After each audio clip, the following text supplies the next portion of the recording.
Well, authentic systems was actually generated from looking at abstract ideas and objects and what they mean, and then they become catalysts.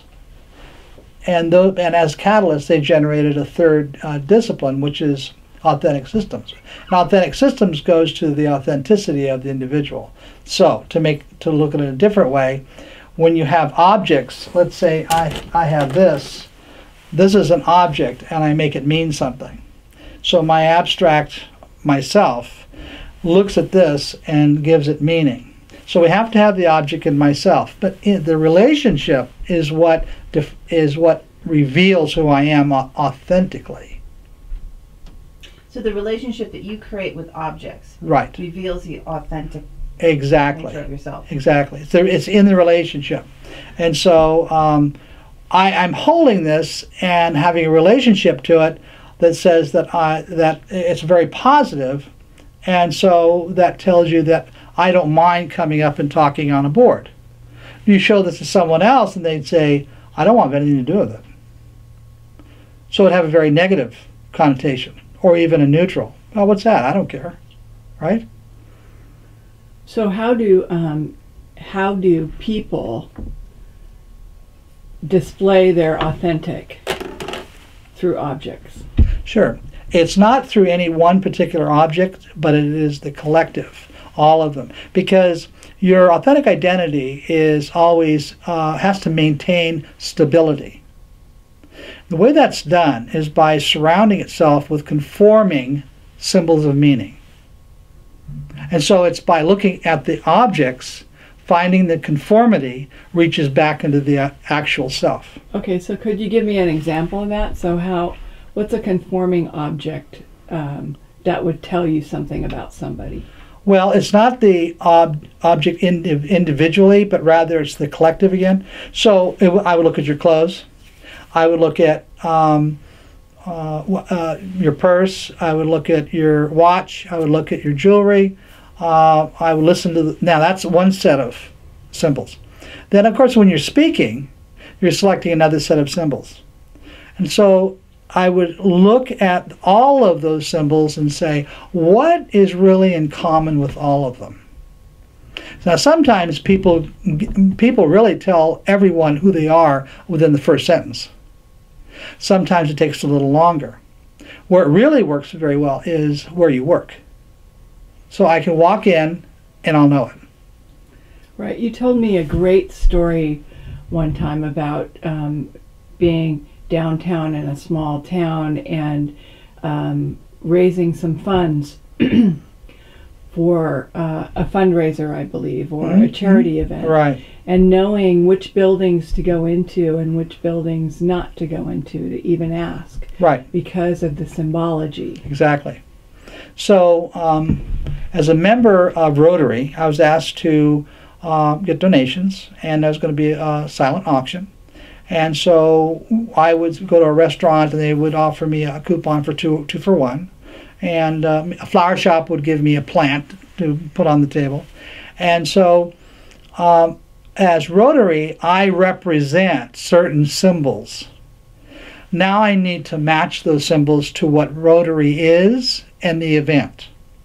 So give me a little bit more detail as to what a symbol would be, or what Rotary, just tell me a little bit about Rotary. Rotary is, the members are usually business owners. Mm-hmm. Most of them are educated. Mm-hmm. Most of them are retired or semi-retired. Mm-hmm. Many of them contribute to the local, are leaders of the local community. Mm-hmm. That's that group. And they do a lot of sponsorship for philanthropic events. And that's who they are. They're usually looked on as the upper management of the community. So, and usually the higher economic scale.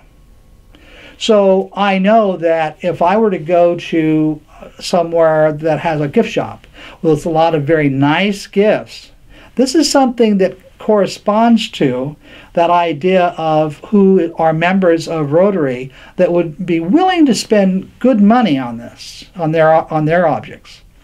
Now, if I would never walk up to a mechanic and say, you want to donate some time to Rotary? No, that doesn't work. They're not even remotely close. Mm-hmm. Now, as I'm walking down the street, it's not just the building is one, the street is another, the local environment is another. But what's also important is the name of the business, what type of business it is. That tells me a great deal. It almost tells me upwards of 80% of what type of people I will be meeting on the inside, because we're getting back to conformity. Right. They work where they find the most conformity, and also the business itself conforms to them, and their role within the business conforms to who they are.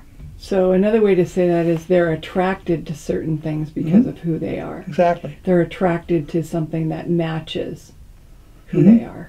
But is it them that's attracting, or is the universe sort of giving, like, does your authentic identity sort of attract universal support to be in an environment that's conforming? Well, what happens is you automatically are drawn to it. But it is not drawn to you? Well, the issue, not really. You're looking for conformity, Okay. but you're not consciously doing it. It's a subconscious. So when you say, so conformity then has to do with objects as well as environments. Right. So we're looking for, so when you say conforming, Right. symbolism. Hmm. So what happens is that so I think in terms of objects, right? So if some person happens to be going through a struggle financially, Hmm. then their objects are going to be less quality, maybe, Okay. or they're certainly not going to look as though they're conforming to Rotary. Right. Okay. So, but does that change at all? And how does your finances dictate how you show up, or do you take that in the context? So it's the context of a person's situation that creates the symbols that they have. Well, actually, the objects themselves are only an indication, Mm-hmm. but it's sufficient enough. So if you're, let's say, have a lot of money, you might buy a ski boat, very expensive. If you don't have a lot of money, you might buy the latest application, a game application to put on your computer. So it really doesn't matter, because we're dealing with types and kinds when we deal with symbols. Mm-hmm. And we're also dealing with what it means to them. So one thing I should stop and say is, what is a symbol? So a symbol really is any object that has a name. Period. Any object that has a name is a symbol. So this represents this, dry erase, right? But it kind of represents the class of dry erase pens. You see? It doesn't matter. See, what we're taught in school is, when I say, well, I've asked in seminars, what's a symbol? And they'll say, well, a cross, and they're right. And they'll say a logo, they're right. But they stop after about 8 or 9, and they start really thinking. And that's unfortunate, because that's part of the reason why they can't get any further. The sciences can't get much further. They're locked into this concept of what is a symbol, and they don't like to get out into the abstract. And So happiness is a name. Mm-hmm. Mm-hmm. Is it Well, also absolutely. a symbol? Yes, absolutely. So what does it symbolize? You tell me. What does happiness symbolize? To you. I don't know. Joy? Okay, good. Fun? That's fine. You're right. But there's no concrete thing. No, not at all. It doesn't matter, because that's applied to abstract ideas, symbols, as well as to objects, right? So that it's still a symbol, but it's an abstract symbol rather Right. than a concrete one. Mm-hmm. And would you make that distinction, or does it matter? It does matter. It does matter. Sure, because what I'm looking for, getting back to the objects, and this guy is broke and this guy is rich, doesn't matter, because because they're driven by what do these objects mean to me. Mm-hmm. That's all I'm looking for. So before a reading, you're asking questions about their objects, about the objects and symbols in their life. The first set of questions is, describe to me events that occurred in your life, real events. That's where all the answers are. I don't want a hypothetical. I don't want a maybe. I don't want to give them out of 4 options, which one will you choose? I don't want that, because now that's hypothetical. So I want to know, what did you really do? I don't want to know what kind of car you'd like to have. What do you have? That tells me everything.